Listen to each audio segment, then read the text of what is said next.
Is there just kind of a sense maybe in the locker room that like some of the success you've had over the last week could prove to be your big breakthrough or kind of maybe a turning point for you guys for the rest of the season? Yeah, I mean, I think we're all feeling good. I think the energy's high. Really good win in Minnesota.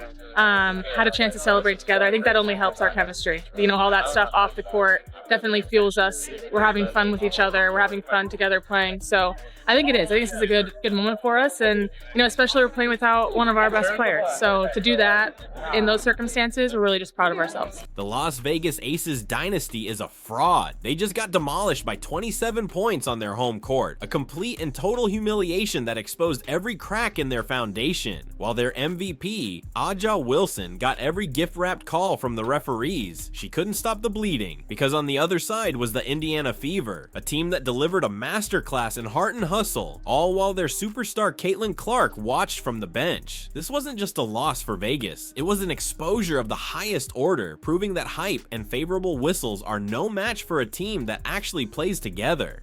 The Indiana Fever just beat the Aces. The first win for the Indiana Fever against the Las Vegas Aces since I was 22 years old. And Aja Whistle Wilson. My God, you see how many free throws that lady have? Oh my God, on the stat sheet, she had basically 30 points, but all the free throws this woman got, man, they tried their best to keep the Aces in the game, man, but it didn't matter. It didn't matter, man. They destroyed the Aces. About freaking time the Fever finally beats the Aces, man. And without Caitlyn Clark, you know, the game's most telling moment wasn't a spectacular basket or a slick pass, but a blatant foul that the referees simply refused to see. In the third quarter, Lexie Hull, a player who has embodied grit all season, executed a perfect box out on Aja Wilson. It was textbook. She established position, sealed off Wilson with her body, and went for the rebound like she's been taught to do 1,000 times. But then Wilson, frustrated and trailing the play, came plowing in from behind, reaching over Hull's shoulders and arms to claw at the ball. It up, shot won't fall. Wilson, what looks like over the back. Well, oh boy, jump ball is the call. Wow. Stephanie White's upset about that. I thought that was over the back. Wow. Watch this. That's a jump ball?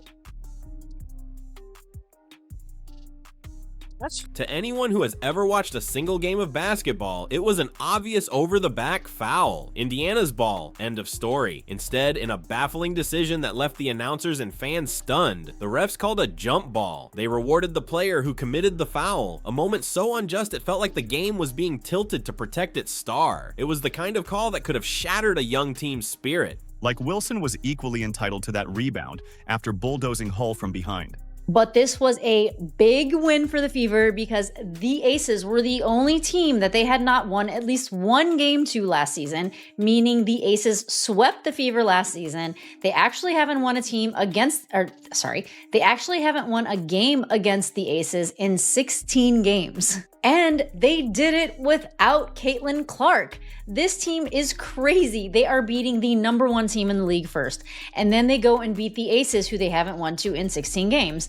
And they did it without Caitlyn Clark, which is just a testament to how this team is finally developing a rhythm. But instead of letting that injustice derail them, the Fever used it as fuel for an absolute inferno. Their response to the questionable officiating wasn't to complain or pout, it was to completely and utterly dismantle the defending champions. From the opening tip, Indiana was in attack mode, rattling off the first 6 points and never looking back. By the end of the first quarter, they were up 21-4, holding the mighty Aces to a measly 4 points. It's a foul, it's a third.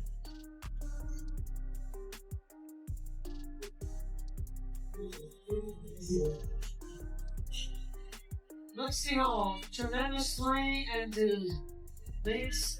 The game was already slipping away from Vegas, but it was in the second quarter that the Fever went for the jugular. They outscored the Aces 25-10. That's not a typo. Indiana shot a jaw-dropping 82% from the field, a display of offensive efficiency so profound it looked like a video game. Meanwhile, Vegas looked lost, clanking their way to just 24% shooting. By halftime, the score was 46-24. The game was over, and the so-called dynasty was left staring at a 22-point deficit, completely shell shell-shocked. So I think everyone's coming in with a level of focus every day, just right now knowing that, we do have a target on our backs and making sure that we're locked in on everything we're doing in practice. But I think we're taking that energy that we have, that fun, that lightheartedness into practice, because at the end of the day, this is a game. We want to have fun, and I think we play our best basketball when we're playing free and having fun and being joyful and playing together. Now, let's talk about Aja Wilson's so-called big game. On paper, 29 points looks like a superstar performance, but the box score is a notorious liar, and this was a masterclass in empty stats. Wilson feasted at the free throw line, going 11 for 13. To put that in perspective, she shot nearly as many free throws as the entire Indiana Fever roster combined.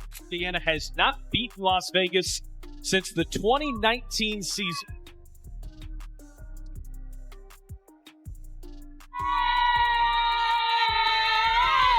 It's Howard, the Commissioner's Cup MVP, has us on the ball. Here is Boston right up the middle, untouched. Drive, gives it to the roller, Howard, and she scores from the middle of the paint. Timeout, Becky Hammond. Couple of Gamecocks going head-to-head. I mean, there's some physicality right there. We're really disciplined to the details, and we're playing with a high effort. The whistles were so friendly, they might as well have come gift-wrapped from the league office. Yet, with all that charity from the officials, what was the result? Wilson finished the game with a staggering 27-point differential. Her team was 27 points worse when she was on the court. Her flashy point total was nothing more than expensive wallpaper on a crumbling house, doing absolutely nothing to stop the bleeding as her team was humiliated. It was perhaps one of the most meaningless 29-point games in recent memory, a hollow achievement in a blowout loss. We've been preaching this all season, being very disciplined and intentional with our actions on both ends of the floor. We're doing that, and it's a high level of activity all over the place. I'm really proud of the girls. All smiles for the Fever through 20 minutes. It's a 22-point lead for the Fever. Indiana in front of Las Vegas, 46. Defense is playing phenomenal. Oh my God, it's night and day. I think that Commissioner's Cup gave them swag. Now they're swagging it out. I never seen Natasha Howard so aggressive in my life. This girl is beasting now all suddenly. She is beast moding right now. And Timpson, the rookie, getting block shots, getting steals. Aaliyah Boston is just murking, destroying Aja Wilson. I got a Wilson. I got a nickname for Aja Wilson, guys. You know what it is? Whistle Wilson. Because this lady's always getting whistles. She's the person with the special whistle, guys. Every freaking time. And then she goes to the free throw line. Freaking free throw merchant. I think she's related to SGA. But anyway, she's not playing that great. And while Wilson was getting every favorable whistle, her so-called super team co-stars simply vanished. Let's start with Chelsea Gray, the same player some folks absurdly try to argue is better than Caitlyn Clark. On a night when her team desperately needed her leadership, Gray was a complete ghost. She finished with 2 measly points on 1 of 3 shooting, 2 assists, and a team-high 5 ugly turnovers. That's more turnovers than points and assists combined. Wilson crossing over. Wilson hangs. Wilson finishes. Oh boy. Here she comes. See, Hull, a much-needed answer for Indiana. See, after the miss, Hull on the floor again, finds Mitchell right corner for 3. Good! It's Mitchell the other way for 2. 57-38 Fever with 3:35 left in the third quarter.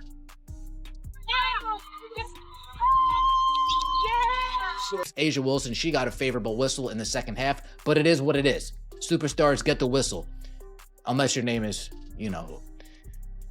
29 points for Aja Wilson, 3 boards, 3 personal fouls, 3 turnovers, 9 for 18 from the field, 11 for 13 from the free throw line. Look at the rest of her team. 2 points, 2 points, 2 points, 6 points, 0 points, 4 points, 2 points, 3 points. Dana Evans, 1 for 10. Dana Evans. Oh my goodness. This is the seasoned floor general meant to elevate her team? Instead, she looked overwhelmed and outmatched by the Fever's swarming defense, which forced her into mistake after mistake. But she wasn't alone. The rest of the aces outside of Wilson combined to shoot a pitiful 7 for 43 from the field. That is a laughable 16.3% shooting clip. This hyped up roster with unmatched depth had no other player score more than 6 points, looking more like a collection of strangers than a championship squad. Absolutely frustrated. Oh, catch and shoot. Connects. In from the foul line, front of the rim, and it drops. Short rebound, Fever. Mitchell, right wing, open for three. Money.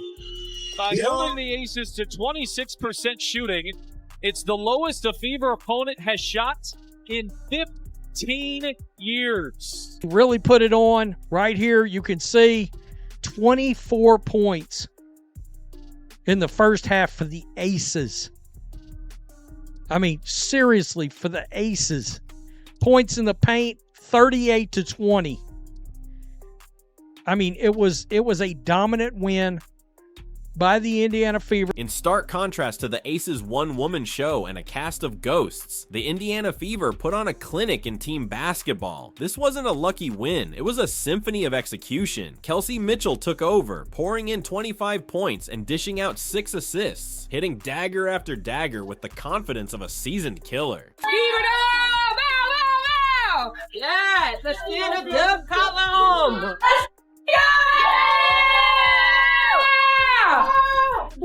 Great job.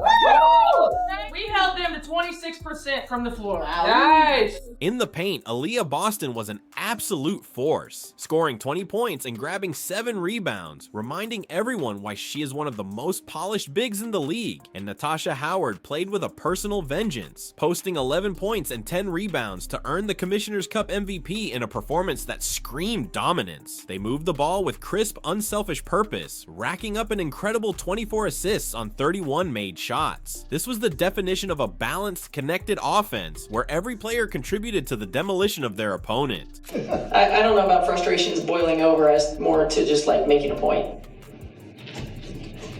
Well, Caitlyn says she got me though, so. One more though. She just got a bonus. And by bonus, she was meaning the Commissioner's Cup bonus, which was what was it, $49,000 or $43,000 per player, because the prize pool was $500,000. And apparently, you know, Steph White just was pissed about the officiating. I don't know if it was Asia Wilson's whistle or what. Like I said, the referees were starting to get on the side of the Aces. They were trying to wheel the Aces back in. And Lexie stepped in and sort of killed it. Kelsey Mitchell never took her foot off the gas tonight, by the way. This is the best thing I've seen from Stephanie White all season long. Right here, she was aggravated by the refs already, and in the fourth quarter, 5:35 left, Stephanie White lost her shit on the sideline. She lost her shit. And let me just play this right here. Roll it. Lost that lead late. And you see her. You see her just losing it up here. Losing it. And she got teed up right there. On the sideline. And Caitlyn Clark loved it. And orchestrating the celebration from the sidelines was the one person the Aces probably feared most, even in street clothes. While her teammates were putting on a show, Caitlyn Clark was a true leader on the bench. The cameras kept cutting to her, exploding out of her seat after big plays, pumping her fists, and staying engaged on every single possession. Her energy was infectious, spreading through the entire team like wildfire. That's the kind of leadership that doesn't show up in a box score, but is essential to building a winning culture. Contrast her visible joy with the funeral procession on the Aces bench, slumped shoulders, blank stares, and the look of a team that had no answers and had completely given up. It was a clear visual of two teams on opposite trajectories, one rising together, the other fracturing apart. God, with more turnovers than points and assists combined. More turnovers than points and assists combined. We got Point God, aka Point Fraud. And remember, this is probably who the WNBA player said was also better than Caitlyn Clark. They said I'm pretty confident they said she was better than Caitlyn Clark. Guys, when did Indiana Fever turn into the best defensive team in the NBA? When? I mean, after that celebration from the Commissioner's Cup, we all thought they were going to come out here a little bit hangover. I mean, their defensive prowess has gone up 100%. In the first half, we have Aces down 22 points. We have only beaten Las Vegas Aces one time in 9 years.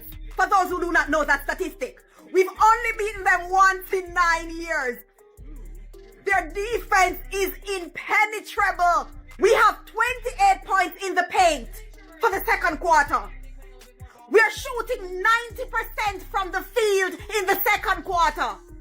This is insane. But that sideline energy was fueled by what was happening on the court, specifically on the defensive end. This victory wasn't just about scoring. It was forged in a defensive fire that completely suffocated Las Vegas. The Fever held the high-powered Aces to just 26% shooting for the entire game, their worst offensive performance of the season. This wasn't a case of Vegas just missing shots. They were choked out. Indiana's defense was so airtight and connected, it seemed like all 5 players were moving with a single brain. They forced a staggering 17 turnovers, turning the Aces' sloppy offense into transition opportunities. Every switch was sharp, every rotation was on time, and every shot was contested. They didn't just play defense, they imposed their will, turning a team known for offensive fireworks into a sputtering, dysfunctional mess. The Aces tried to put a little run together to start the third quarter, and Sophie Cunningham and Lexie Hull shut that shit down. They shut it down by hitting some big shots. All right. That steal led to the only 2 points that Sophie Cunningham had. But it was big. So right here, let's start Aaliyah Boston right here.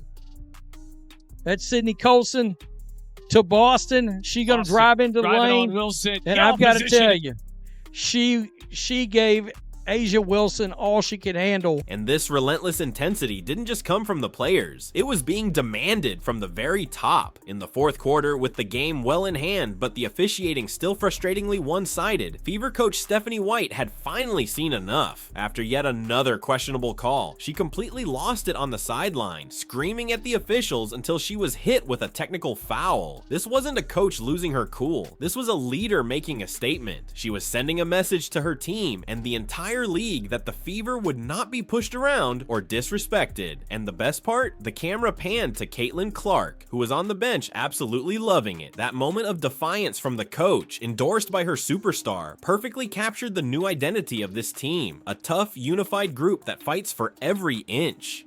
Win. And you notice the team win, like I said, 24 assists on 31 shots. 24 assists on 31 shots. The Indiana Fever hold the Las Vegas Aces to 26% from the field. 26%. This was a Fever defense smothering. The Aces weren't just missing shots. The Fever defense was all over the place. Defensively, we were all over the place. Neither team could hit a 3, except for Kelsey Mitchell. Money Mitch can hit the 3. So what does this 27-point demolition truly mean for the rest of the WNBA? It means the narrative is officially dead. The Las Vegas Aces are not the unstoppable juggernaut they pretend to be. Their chemistry is fragile, their depth is an illusion, and when punched in the mouth, they fold. This game exposed them as a team built on hype rather than heart. The Indiana Fever didn't just win, they sent a seismic message across the league. They are not afraid of big names, they are not intimidated by MVP resumes, and they will not be broken by questionable officiating. DC gang! Fever gang! Down goes the punk-ass Las Vegas Aces, everybody! Kelsey Mitchell, the road runner, out there dropping daggers with a 25-piece. Boston Market with the rotisserie chicken, baked beans, corn on the cob, mashed potatoes, every drink available. The tiny assassin, Harry McDonald, out there slicing through the defense, getting buckets. Asia crybaby ass Wilson, hold this L. You ain't nothing but a free throw merchant, goofy Indiana Fever. That's how y'all ball. I don't know what's going on right now, but y'all got the momentum. We can't wait till Caitlyn Clark is back on the floor. They have chemistry, they have grit, and they have a collective belief that is forged in fire. The ultimate humiliation for Las Vegas is that all the friendly whistles and stat padding in the world couldn't save them. The final score is the only truth that matters. Indiana 81, Las Vegas 54. And that leads to the most terrifying thought for every other team. If the Fever can dismantle the defending champs this badly without Caitlyn Clark on the floor, floor. Just imagine what's going to happen when she's back. The league has officially been put on notice.